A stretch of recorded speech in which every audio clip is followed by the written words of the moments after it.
Hi guys, this is Ashima and welcome back to my channel Mission Science, and in today's video I am going to start with some important application of the Gauss law. Let's start with the important applications of Gauss theorem. देखो in my last video I have discussed about the Gauss theorem कि जिसकी help से हम electric field intensity को find out कर सकते हैं. तो अब हम गॉस थ्योरम को अप्लाई करेंगे डिफरेंट 5 इंपॉर्टेंट एप्लीकेशंस में कि हम कैसे इलेक्ट्रिक फील्ड इंटेंसिटी को फाइंड आउट कर सकते हैं. तो आज मैं अपनी वीडियो में 2 ऐसी एप्लीकेशंस को डिस्कस करूंगी आपके साथ.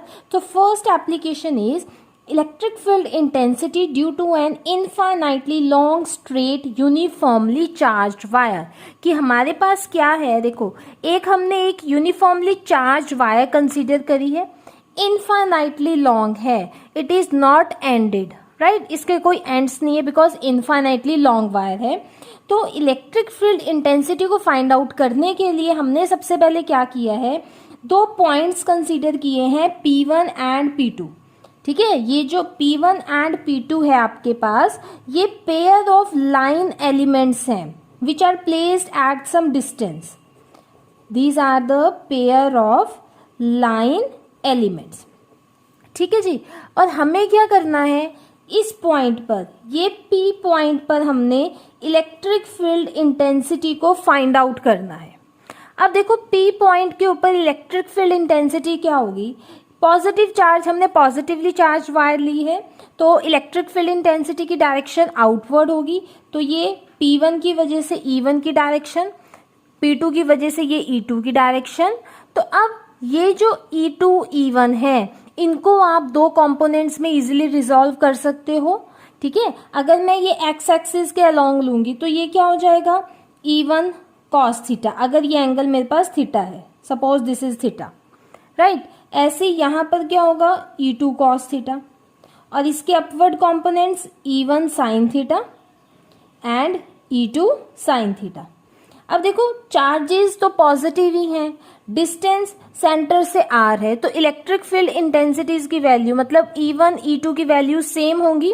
बट अगर मैं अलोंग दिस एक्सिस की बात करती हूँ, let us suppose along this x axis, तो इसमें क्या हो रहा है, डायरेक्शंस ऑपोजिट हैं. दैट मीन्स जो इलेक्ट्रिक फील्ड कंपोनेंट है E1 cos theta and E2 cos theta, they will cancel out each others effect, क्योंकि डायरेक्शन ऑपोजिट होने की वजह से अपने इफेक्ट को कैंसल आउट कर देंगे. तो हमारे पास सिर्फ इलेक्ट्रिक फील्ड इंटेंसिटी किसके अलोंग आएगी, अलोंग दिस डायरेक्शन. ठीक है, that means along this radial vector. ये रेडियस अगर हम कंसीडर कर रहे हैं r, तो इसके अलोंग होगी.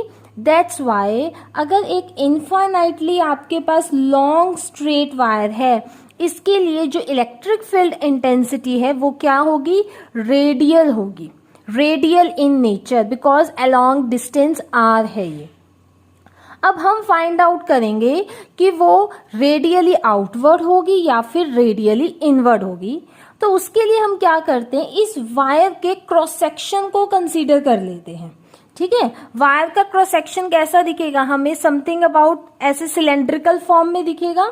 तो हमने क्या कंसीडर किया है, एक right circular close cylinder consider करा है जिसका रेडियस क्या है, r है. ठीक है, ये इसकी सेंटर लाइन है. अब यहां पर देखो हमें मैग्नीट्यूड निकालना है इलेक्ट्रिक फील्ड इंटेंसिटी का eight every point on this curved surface of the cylinder. ठीक है, और हर एक पॉइंट पर जो इलेक्ट्रिक फील्ड इंटेंसिटी है वो भी हमारे पास सेम होंगी. सेम क्यों होगी, क्योंकि डिस्टेंस सेम है. देखो चार्ज तो प्लस क्यू ही है, ये डिस्टेंस देखो हर एक पॉइंट पर कहीं भी ले लो, ये डिस्टेंस क्या है, सेम है, r ही है. दैट मीन्स किसी भी पॉइंट पर आप इलेक्ट्रिक फील्ड इंटेंसिटी निकाल लो, at every point the value of electric field intensity will be same. ठीक है जी, वैल्यू क्या हो जाएगी, सेम हो जाएगी. तो अब हमने क्या किया है, एक ऐसे एरिया एलिमेंट कंसीडर कर लिया रिप्रेजेंटेड बाय ds. अब इसकी वजह से हम इलेक्ट्रिक फील्ड इंटेंसिटी निकालना चाहते हैं. तो सबसे पहले हम इस कर्व्ड सरफेस में निकालते हैं. देखो एरिया एलिमेंट है, उसके नॉर्मल की डायरेक्शन एन कैप, और इलेक्ट्रिक फील्ड की डायरेक्शन भी क्या होगी, आउटवर्ड होगी, because charges are positive, right. तो अगर मैं अलोंग द कर्व्ड सरफेस की बात करती हूँ, अलोंग द कर्व्ड सरफेस। तो कर्व्ड सरफेस के अलोंग देखो जो थीटा है आपके पास वो 0 डिग्री हो जाएगा। थीटा किसके बीच में का एंगल है? E vector and N cap के बीच का एंगल। दोनों की डायरेक्शंस क्या है? सेम है। That's why angle will be 0 degree. तो यहां से आप इजिली फ्लक्स की वैल्यू निकाल सकते हो। आप निकाल सकते हो फ्रॉम हेयर आपके पास इलेक्ट्रिक फ्लक्स फाई ई क्या हो जाएगा? Integration over the surface S E vector dot D S vector. यही होता है इलेक्ट्रिक फ्लक्स की वैल्यू। अब यहां से आप लिख सकते हो this is E into N cap D S into cos theta. ठीक है, एन कैप का मैग्नीट्यूड क्या होता है? 1 होता है। So it will be E cos theta मतलब cos 0 degree into D S. Cos 0 आपको पता है 1 होता है। सो इंटीग्रेशन किसकी हो जाएगी? ds हो जाएगी। और हमें पता है कि राइट सर्कुलर सिलेंडर का एरिया क्या होता है आपके पास? 2 पाई आर एल होता है। So it will B 2 pi R L. This is my first equation. ठीक है, क्लियर हुआ है कि हमने सबसे पहले क्या किया है? इस कर्व्ड सरफेस के लिए इलेक्ट्रिक फ्लक्स निकाला है। इलेक्ट्रिक फ्लक्स क्या होता है? E vector dot D S vector. और हमें देखा एन कैप और इलेक्ट्रिक फील्ड की डायरेक्शन सेम थी। That's why angle between them is 0 degree. ठीक है, तो अब इस कर्व्ड सरफेस के अलोंग निकाल लिया। अब हम इन एंड्स के अलोंग निकालते हैं। अब आप देखो यहाँ पर क्या ऑब्जर्व कर रहे हो?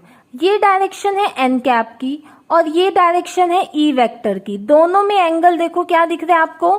90 डिग्री दिख रहा है। तो मैं अगर लिखती हूं कि along the circular ends, circular ends के अलोंग क्या होगा कि जो ई वेक्टर है that is perpendicular to N cap. That means angle क्या हो जाएगा? 90 डिग्री।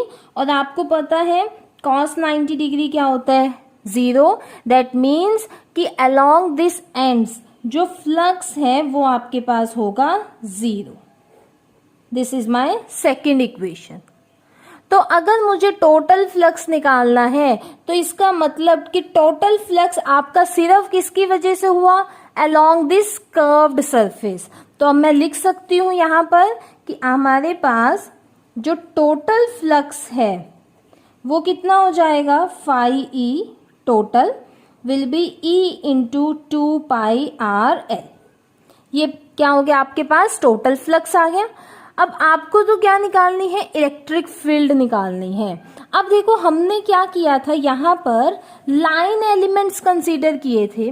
तो आपको मैंने स्टार्टिंग में जब हमने ये यूनिट स्टार्ट की थी उसके फर्स्ट पार्ट में आपको कुछ चार्ज डेंसिटीज का बताया था that if there is a uniform charge distribution. तो उसमें हम क्या करते हैं? अगर कोई लाइन एलिमेंट लेते हैं तो उसके रिस्पेक्ट में लीनियर चार्ज डेंसिटी आती है, सरफेस एलिमेंट के रिस्पेक्ट में surface charge density, and similarly आपके पास वॉल्यूम चार्ज डेंसिटी होती है। यहां पर हम क्या कर रहे हैं? लाइन एलिमेंट को कंसीडर कर रहे हैं। दैट मीन्स यहां पर हमारे पास लीनियर चार्ज डेंसिटी होगी which is represented by lambda, right. और लैम्डा का आपके पास फॉर्मूला क्या होता था? Charge upon particular length. तो यहां से आपके पास चार्ज की वैल्यू क्या आ गई? लैम्डा इंटू एल आ गई है। ठीक है, तो अब हमने क्या फाइंड आउट करना है? Electric field intensity. और इसमें अब हम यूज करते हैं Gauss law. According to Gauss law, देखो गॉस लॉ हमारे पास क्या बोलता है कि जो फ्लक्स होता है phi E is equals to charge upon epsilon naught. यही था गॉस लॉ। फ्लक्स की वैल्यू अभी देखी E into 2 pi R L put कर देते हैं, E into 2 pi R L, and charge की value lambda L upon epsilon naught. यहां से आप इलेक्ट्रिक फील्ड इंटेंसिटी की वैल्यू को निकाल सकते हो। तो ई आपके पास क्या आ जाएगा? Lambda upon 2 pi epsilon not R. ये आपके पास आ गई electric field intensity due to an infinitely long straight uncharged wire. और यहां से आप क्या कंक्लूड कर रहे हो कि जो इलेक्ट्रिक फील्ड इंटेंसिटी है that is inversely proportional to R। ठीक है, अब डिपेंड करता है लीनियर, देखो आर तो सेम रहेगा ना, सिर्फ लीनियर चार्ज डेंसिटी पर डिपेंड करेगा कि अगर लैम्डा की वैल्यू ग्रेटर देन 0 हो जाती है तो जो डायरेक्शन रहेगी that will be radially outward, अगर ग्रेटर है तो वो आउटवर्ड डायरेक्शन होगी, and if lambda is less than 0 तब इलेक्ट्रिक फील्ड की डायरेक्शन क्या होगी, रेडियली इनवर्ड हो जाएगी। ठीक है, सो आई होप आपको ये फर्स्ट एप्लीकेशन क्लियर हो गई होगी कि इसमें हमने एक लॉन्ग स्ट्रेट वायर ली थी। देखो हर एक एप्लीकेशन में यही कॉन्सेप्ट आपने चलाना है कि सबसे पहले आपने क्या, जो भी आपके पास टॉपिक है, जैसे यहाँ पर लॉन्ग वायर थी वो लोगे, उसके बाद सेकंड स्टेप किया होगा, you have to choose the Gaussian surface, क्योंकि हमने पढ़ा है गॉसियन सरफेस पे क्या होता है, फ्लक्स की वैल्यू सेम होती है। तो लाइन के लिए ये सिलेंडर हमारे पास क्या है, उसका गॉसियन सरफेस है, उसके ऊपर हमने क्या निकाला है, फ्लक्स निकाला है, और देन हमने गॉस थ्योरम की हेल्प से इलेक्ट्रिक फील्ड इंटेंसिटी कैलकुलेट की है। Second application is electric field intensity due to a uniformly charge spherical shell. अब हमें पहले हमारे पास क्या थी, इनफाइनाइट लॉन्ग वायर थी, अब हमारे पास क्या है, एक चार्ज स्फेरिकल शेल है। ठीक है, जैसे हमने इनफाइनाइटली लॉन्ग वायर में हमने उसके हर पॉइंट पर निकाली थी कि कर्व्ड सरफेस पर क्या होगी, अलोंग द एंड्स क्या होगी। ठीक है, तो सबसे पहले हम क्या करते हैं, देखो ये हमने एक शेल लिया है, इसके ऊपर चार्ज की डिस्ट्रीब्यूशन है, सेंटर से इसके रेडियस का डिस्टेंस हम डिनोट कर रहे हैं कैपिटल आर से। तो सबसे पहले हम क्या करते हैं, इसके लिए गॉसियन सरफेस ड्रॉ करते हैं। देखो स्फीयर है तो गॉसियन सरफेस भी स्फेरिकल इन नेचर होगा। तो पहले हम ड्रॉ करते हैं आउटसाइड दिस शेल, कि हम ये फाइंड आउट करना चाहते हैं कि आउटसाइड हमारे पास इलेक्ट्रिक फील्ड इंटेंसिटी कितनी होगी। तो उसके लिए हमने डिस्टेंस ले लिया, जो रेडियस है इस गॉसियन सरफेस का, let it be this is S1। तो S1 क्या है यहाँ पर हमारे पास, it is a Gaussian surface. ठीक है, तो अब हमने क्या किया है, गॉसियन सरफेस पे एक स्मॉल एरिया एलिमेंट कंसीडर किया है पॉइंट P पर, where we have to calculate the electric field intensity. Directions दिखा दी, E वेक्टर, N कैप उसके परपेंडिकुलर की डायरेक्शन, और ये हमारे पास R कैप हो गया। अब आप यहाँ पर ध्यान से देखो कि अब हमने क्या करना है, स्फीयर तो कंसीडर कर लिया है, अब हम गॉस थ्योरम लगाते हैं, because first of all we have to calculate the flux, right. तो पहले अगर हम गॉस लॉ लगा देते हैं, देखो गॉस लॉ हमारे पास क्या बोलता है कि जो फ्लक्स है E vector dot ds vector, वो हमारे पास क्या होता है, चार्ज अपॉन एप्सिलॉन नॉट होता है। यहाँ पर अगर हम डायरेक्शन की बात करें, एंगल की बात करें between N cap and E vector, that is again 0 degree, तो ये आपके पास क्या होएगा, ई एन कैप की direction cos 0 degree into ds is equals to Q upon epsilon naught. N cap का मैग्नीट्यूड 1 होता है, so it will be E surface integral of ds is equals to charge upon epsilon not. अब ये spherical है और आपको पता है स्फीयर का एरिया कितना होता है, that is 4 pi R square, this is equals to Q upon epsilon naught. तो यहां से आपके पास इलेक्ट्रिक फील्ड इंटेंसिटी क्या आ गई, Q upon 4 pi epsilon not R square. और आप ध्यान से देखो ये रिजल्ट सेम है जो हम ऑलरेडी फाइंड आउट कर चुके हैं, that is field produced by charge when it is placed at the centre. ठीक है, ये हम पहले निकाल चुके हैं ना फॉर्मूला कुलम्स लॉ की हेल्प से। दैट मीन्स यहां से आप क्या कंक्लूजन निकालोगे कि जब भी हमें फील्ड निकालनी है आउटसाइड द शेल तो उसकी वैल्यू सेम होगी, या फिर उसका मीनिंग सेम होगा कि अगर हमारे पास एक चार्ज सेंटर पे प्रेजेंट है उसकी वजह से जितनी भी फील्ड होगी उतनी ही सेम फील्ड हमें मिलेगी when we are finding out outside the shell.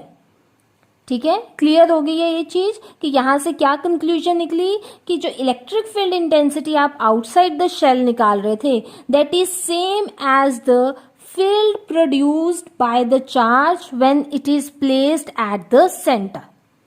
ठीक है, तो फर्स्ट से हमने क्या है ये कंक्लूजन निकाली है। अब सेकेंडली अब हम क्या कहते हैं कि पहले हम आउटसाइड द शेल थे, अब हम क्या बोलते हैं at the point on the surface of shell, कि अभी सरफेस ऑफ शेल की ही बात करते हैं। तो जब हम इस सरफेस ऑफ द शेल पर आ जाएंगे तो हम उसके लिए जो डिस्टेंसेस हैं वो इक्वल हो जाएंगे। लिख लेते हैं at a point on the surface of shell.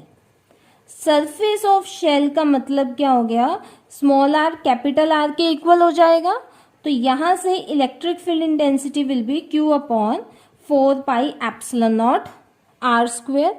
Surface charge density हमने सिग्मा यूज करेंगे, जैसे पहले हमने फर्स्ट एप्लीकेशन में लीनियर चार्ज डेंसिटी कंसीडर की थी। अब हमारे पास स्फीयर है तो हम सरफेस चार्ज डेंसिटी को यूज करेंगे, denoted by sigma, which is charge upon the area. यही होती है हमारे पास। तो ये क्या हो जाएगी, Q upon 4 pi r square. तो यहां से आपके पास इलेक्ट्रिक फील्ड की वैल्यू क्या आ जाएगी, 4 pi r square into sigma. Charge की वैल्यू यहां से आप सब्स्टिट्यूट करो upon 4 pi epsilon not r square. That means it will be sigma upon epsilon not. अब देखो sigma it's a constant, epsilon not भी कांस्टेंट है।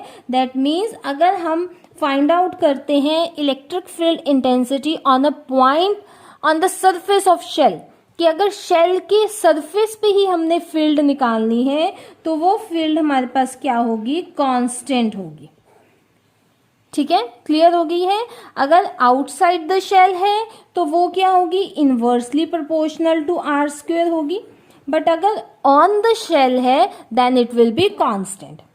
तो अब हम इसका थर्ड केस देख लेते हैं कि इनसाइड द शेल कितनी होगी। तो देखो उसके लिए क्या किया है, अब हमने गॉसियन सरफेस S2 ड्रॉ कर लिया इनसाइड द शेल।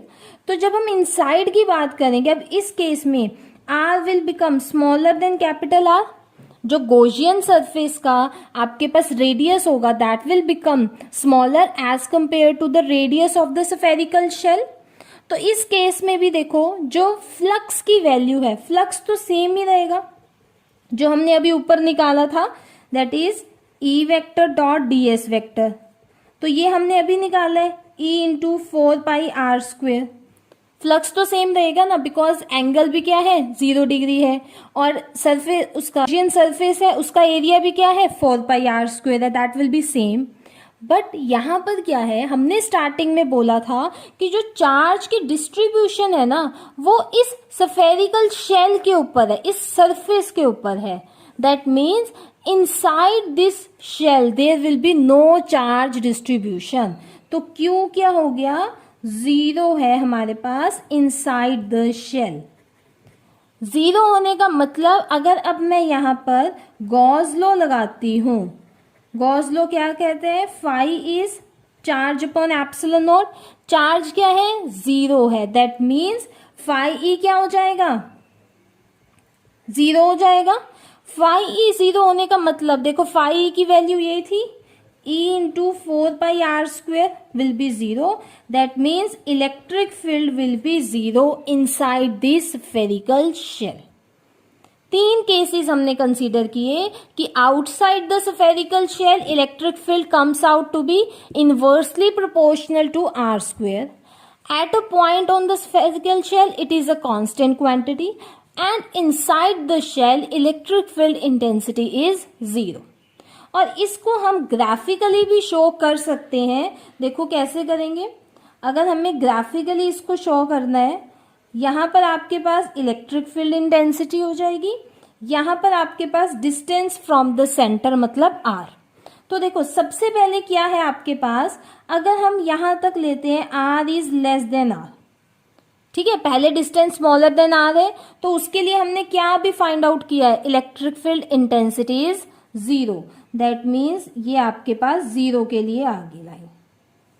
ठीक है, अब क्या है, इस पॉइंट पर जैसी आए यहां पर R किसके इक्वल हो गया, कैपिटल R के। That means at a point on surface यहां पर क्या थी, it is constant denoted by this straight line, right। अब इसके बाद हमारे पास क्या आ गया, R is small r is greater than capital R, that means outside the shell। इसमें क्या थी, inversely proportional to R square, और inversely के लिए हमारे पास ग्राफ कुछ ऐसा होता है। ठीक है, तो यहां पर इंटेंसिटी 0, यहां पर क्या है, मैक्सिमम है, कांस्टेंट है, दैट मीन्स मैक्सिमम, और यहाँ पर इंटेंसिटी क्या है, inversely proportional to r square है। ठीक है जी। सो आई होप आपको ये दोनों एप्लीकेशंस क्लियर हो गई होंगी। दोनों में सेम चीज हमने स्टेप्स फॉलो किए हैं। पहले गॉसियन सरफेस ड्रॉ किया है, उसके ऊपर फ्लक्स निकाला है, then we make use of the Gauss law और उसकी हेल्प से हमने electric field intensity find out की है। Now we are left with 3 applications only that I will discuss in my next video. और फिर इसके साथ आपका ये जो इसका थ्योरेटिकल पोर्शन है थर्ड पार्ट का, that will get completed and then we'll move on to numericals. Thank you so much guys for watching my video. If you like my video, please subscribe my channel and press the bell icon, and also do like, share and comment on my video.